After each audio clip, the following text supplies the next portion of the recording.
Welcome back to the channel, folks, where we dive into the wild, wonderful world of men transforming into women in all kinds of fascinating ways.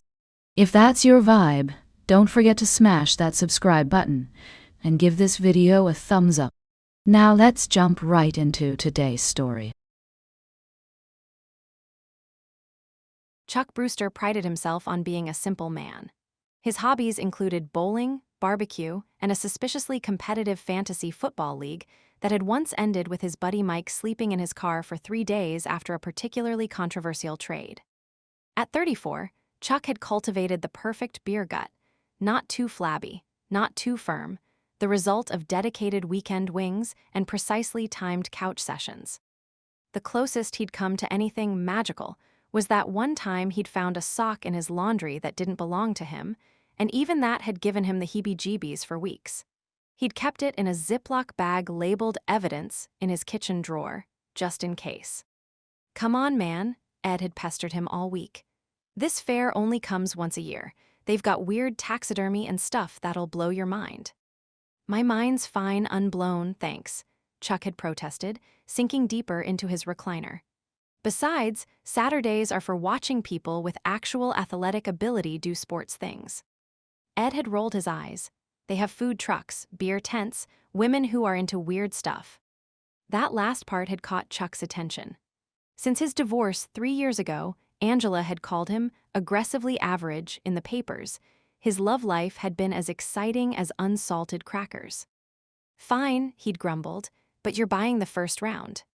So when his best buddy, Ed, dragged him to the annual Weird Antiques and Oddities Fair, Chuck's expectations were low, mostly hoping there'd be funnel cake and maybe a booth selling those giant turkey legs like at Renaissance festivals. The fairgrounds smelled like incense and fried dough, an oddly compelling combination. "This is your idea of a good time?" Chuck asked, eyeing a booth displaying what appeared to be doll heads mounted on silverware. "Remind me never to let you plan my birthday party." Ed grinned, his goatee twitching with excitement. "Just wait. There's a guy who sells preserved alien fetuses." "If they're real, we should probably call NASA," Chuck deadpanned. "If they're fake, we should probably call a therapist." That's how he found himself in front of a little tent marked Madame Phantasma's Cabinet of Curiosities. Its purple awning faded by years of sun, strange symbols embroidered along the edges that made Chuck's eyes water if he looked at them too long. "This place looks like it's where Tetanus goes on vacation," Chuck muttered, but Ed was already ducking inside. Inside, among shrunken heads, rusty swords, and an inexplicably large number of porcelain frogs, something caught his eye: a velvet-lined box displaying an ornate, old-fashioned corset. It was deep crimson, embroidered with gold thread that seemed to shift and writhe under his gaze, and tiny, twinkling pearls that glowed with an inner light probably explained by LEDs or something equally rational. He snorted. "Looks like something my Aunt Gertrude would wear to bingo night, right before she clears the house and makes everyone cry." A raspy voice whispered behind him, "Try it on, big guy. It'll change your life." Chuck spun around so fast, he knocked over a jar of what appeared to be eyeballs. They bounced across the floor like morbid ping-pong balls. "Jesus," he yelped, clutching his chest. "Don't do that."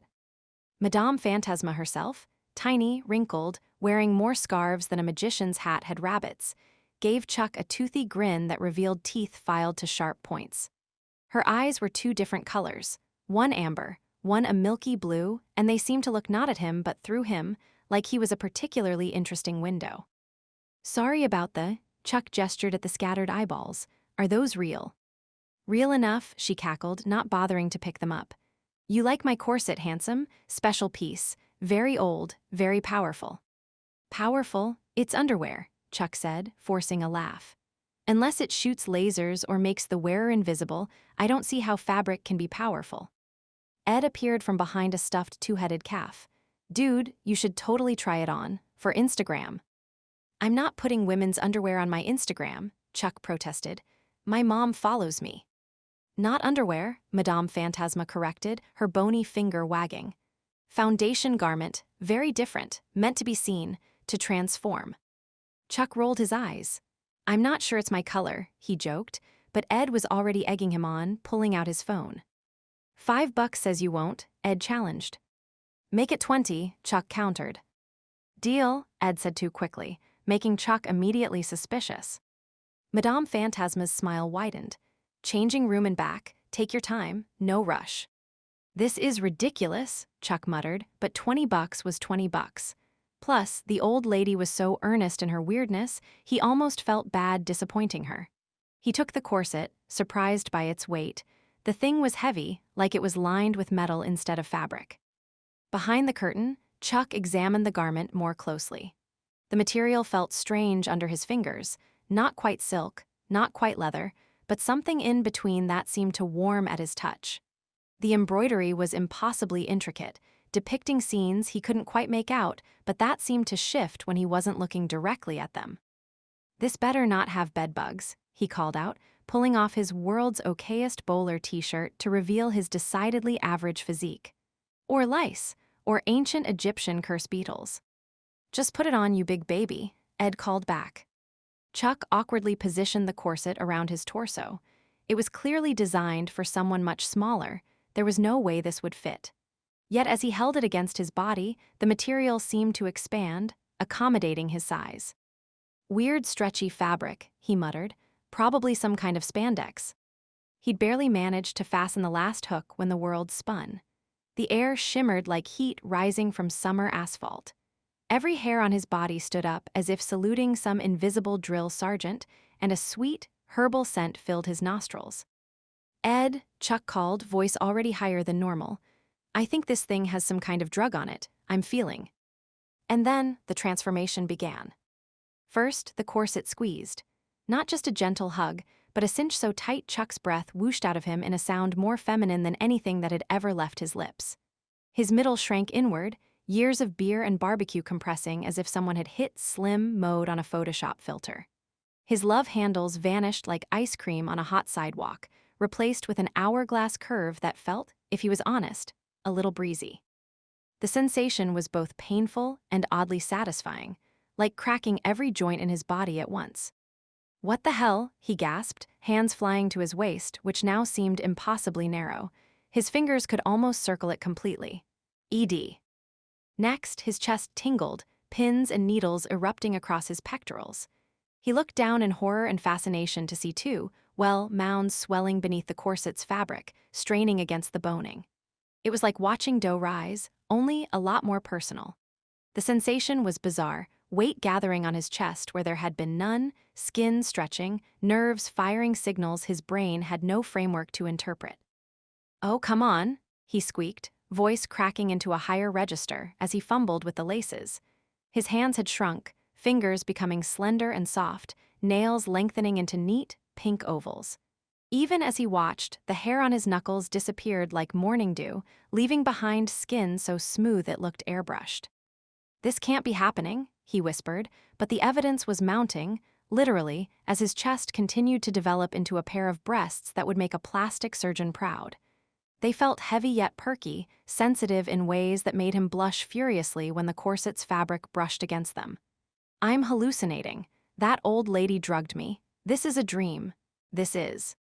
His shoulders narrowed with an audible pop, collarbones becoming delicate and pronounced. His arms thinning, the hair disappearing in a puff of glittering smoke that smelled faintly of cinnamon. His biceps, once proud from years of lifting six-packs of beer, not from ob workouts, now looked more suited for knitting than arm wrestling. He flexed experimentally, nope, not the same. There was definition there, but feminine, toned rather than bulky. Ed, if you're filming this, I swear to God. His voice faltered, now a contralto that could have landed him her spot in a jazz club. Chuck felt a sudden, profound shift below the belt. His hips popped out with an audible snap, pelvis tilting forward in a way that instantly changed his posture. The sensation was like having your skeleton rearranged by an overzealous chiropractor. His legs grew longer, thighs rounding out with soft curves, calves becoming sculpted and smooth as marble. His jeans, now hilariously too big, slid down to his ankles, revealing legs that would have made a chorus girl jealous. Jesus Christ, he breathed, feeling a profound emptiness where certain anatomy had been moments before. The sensation wasn't painful, more like the phantom limb feeling amputees described, except infinitely more personal and bewildering. Simultaneously, a new awareness bloomed, internal shifts rearranging his most intimate geography. It wasn't just the absence of the familiar, but the presence of something entirely new. His feet shrank, toes wiggling as they adjusted to their new, dainty size. Arches formed where there had been none, as if his feet were preparing for a lifetime of high heels. He wriggled them and laughed, a high, musical giggle that was definitely not his usual guffaw, the sound shocking him into momentary silence. Then his face. It tingled, itched, and then felt like 100 tiny hands were smoothing and sculpting, like being underwater with the pressure changing the shape of his features. His jaw softened, angles melting into gentle curves. His chin lifted, becoming pert and feminine. His cheekbones soared, giving his face a model-esque structure that cosmetic fillers could never achieve. His lips plumped, becoming full and naturally rose-colored. His nose trimmed down, the slight bump from a childhood baseball incident smoothing away. His lashes thickened, becoming long enough to cast shadows on his newly prominent cheekbones. Most dramatically, hair spilled down his shoulders in a glossy, golden cascade, growing inches per second, framing his face like he'd just stepped out of a shampoo commercial. The sensation of it brushing against his bare back made him shiver, nerve endings he'd never had before lighting up with new sensitivity. He blinked, wobbled on his new legs, and caught sight of himself in the tense, dusty mirror. Staring back was a woman, no, a bombshell, cinched waist, dramatic curves, face like a classic Hollywood starlet, and hair that belonged on the cover of a romance novel. The corset, which had seemed so out of place on Chuck's body, now looked made for this new form, accentuating every new curve with wicked precision. "Holy shit," he whispered, watching perfect lips form the words in the mirror. "I look like I should be painted on the side of a World War II bomber." Chuck now, apparently, Charlene stared wide-eyed, raising a hand to her face, feeling the softness of skin that had never known a razor. "Well, I look like someone who'd make a mint-selling diet tea on Instagram while secretly eating cheeseburgers off camera." The tense curtain parted, and Ed gawked, jaw on the floor, eyes bulging like a cartoon character. His phone slipped from his fingers, clattering to the ground forgotten. "Dude, girl, Chuck, is that you under all that, woman?" Charlene's voice was now pure velvet, with a hint of southern drawl that definitely wasn't part of Chuck's Midwestern accent. In the flesh. Literally new flesh, apparently. Ed circled her slowly, like a shark that had suddenly discovered its prey was actually a submarine. This is impossible. This is beyond impossible. This is. "A problem," Charlene finished, attempting to take a step and nearly toppling over as her new center of gravity betrayed her. "Whoa, everything's bouncy." Ed caught her arm, then immediately let go as if burned when he realized he was touching bare skin. "Sorry, I didn't mean to." "Oh, for God's sake, it's still me in here," Charlene said, rolling her eyes, another gesture that somehow looked completely different on her new face. "I'm gonna need a new wardrobe, and possibly lessons on how to walk in these hips. Everything's swaying." She took another step, her pelvis swaying so automatically it was like her body had been programmed by a ballroom dancer. Her new center of gravity was everywhere. She felt every step, every bounce, every brush of the corset's silk against her skin with heightened awareness. "This is wild," she muttered, turning to examine her backside in the mirror. "I've got more curves than a mountain highway." Ed, ever the supportive friend, finally remembered his phone and snapped a photo. "Dude, you're, gorgeous, like supermodel gorgeous. Are you okay? Does it hurt? Do you feel different inside too?" Charlene considered this, running her hands down her new body, marveling at the unfamiliar topography. "I feel lighter and heavier, both at once. My skin feels like it's been replaced with something 10 times more sensitive. I can feel the air currents." She paused, frowning. "But I still know the entire 1997 Cleveland Indians lineup, so I'm definitely still me in here." Manny Ramirez, Jim Thome, David Justice. Ed began automatically. "Matt Williams, Sandy Alamer Jr., Charlene finished. "See, still me." Ed's phone chimed. "Dude, I just posted that pic to our group chat, and Mike's already texted asking for your number." "What?" Charlene lunged for the phone, surprising herself with her new speed and reflexes. Delete that right now. Kidding, kidding. Ed held the phone out of reach, which was harder now that Charlene's new body was several inches taller. I wouldn't do that. But seriously, how did this happen? Can we reverse it? Should we call someone? The CDC? NASA? The History Channel alien guy? Charlene checked herself out in the mirror again, raising one perfectly arched brow. I don't know how to feel about this. On the one hand, I look fantastic. On the other, I'm terrified I'll poke an eye out with these things if I turn too fast. She gestured vaguely at her chest. They do look dangerous, Ed agreed, then blushed furiously. I mean, you know what I mean. Madame Phantasma appeared from behind the curtain, cackling with delight. Her mismatched eyes gleamed with satisfaction as she circled Charlene like an artist admiring a sculpture. Magnificent, the corset chose well. It doesn't transform everyone, you know, only those with the right potential. Potential for what? Charlene demanded, hands on her newly narrow hips. I didn't sign up for a magical gender swap. What is this thing? Madame Phantasma shrugged, the movement causing several of her necklaces to clink together musically. The corset grants its wearer the ultimate feminine form, the physical manifestation of their unconscious ideal woman. Wait, Ed interrupted, you're saying Chuck turned into his own fantasy woman? That's actually kind of poetic, or creepy, I haven't decided. Not just any fantasy, Madame Phantasma corrected. The perfect feminine counterpart to his masculine self, the yin to his yang. Yeah, I get it, Charlene cut her off. How long does this last? Please tell me this is temporary. Of course, Madame Phantasma waved a gnarled hand dismissively. The transformation lasts until midnight, unless. Charlene's eyes widened. Unless what? Unless you take a selfie and post it online. Then it's permanent, the old woman winked, tapping Ed's phone with one long fingernail. The modern world has such interesting ways of confirming identity, doesn't it? Once the world sees you as Charlene, you stay Charlene. That makes zero magical sense, Charlene protested. What does social media have to do with curses? Who said anything about curses? Madame Phantasma looked offended. This is a gift, and magic follows intention. In the old days, it was saying your new name 3 times in a mirror. Now it's Instagram. Magic evolves with technology. Ed was looking at Charlene with new interest. You know, if you wanted to stay like this, I mean, you're kind of killing it in that body. Charlene eyed Ed's phone warily. No offense, but I don't think I'm ready to explain this to my mother, or my fantasy football league. Can you imagine? Sorry guys, can't make draft day. I'm a woman now and I have a mani-pedi scheduled. Though your hands would make better season picks than last year, Ed muttered. I heard that, Charlene snapped, and my Tony Romo selection was strategic. She took a deep breath, her chest rose spectacularly, and tried to focus. Everything felt different. She could feel the air on her bare shoulders, the rustle of hair against her neck, the way her curves shifted with every move.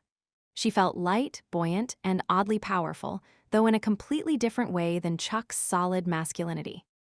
I need clothes, she realized suddenly, looking down at her fallen jeans and oversized t-shirt.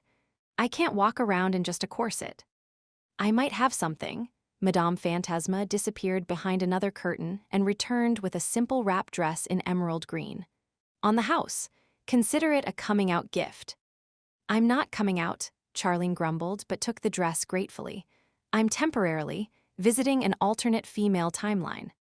Slipping the dress over her head was another new experience. The fabric felt different against her more sensitive skin, the drape of it following curves that hadn't existed minutes before. She looked in the mirror again and was startled by how natural she looked, how right somehow, despite the impossibility of it all. This is the weirdest day of my life, she declared. And that includes the time I found out my college roommate was secretly raising ferrets in the heating ducts. Ed grinned. So, what now? Wanna go freak out the rest of the fair? I bet that guy with the 2-headed snake would lose his mind. Charlene smirked, striking a pose worthy of a movie poster, one hip cocked, hair tossed over her shoulder. Now, I'm going to grab a funnel cake, try not to trip over my own feet, and remind myself not to trust any more antique clothing. And later, maybe figure out how to undo this, unless I decide to join the roller derby. With these hips, I'd be unstoppable. The universe works in mysterious ways, Madame Phantasma said cryptically. Sometimes we must become the other to understand ourselves.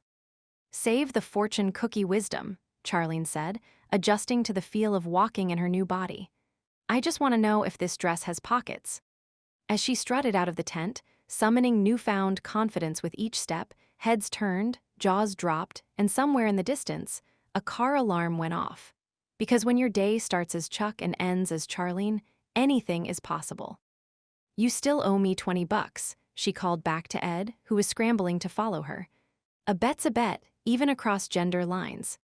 Worth every penny, Ed muttered, hurrying to catch up with his newly transformed best friend. But if you start critiquing my fantasy team with those lips, we're gonna have problems.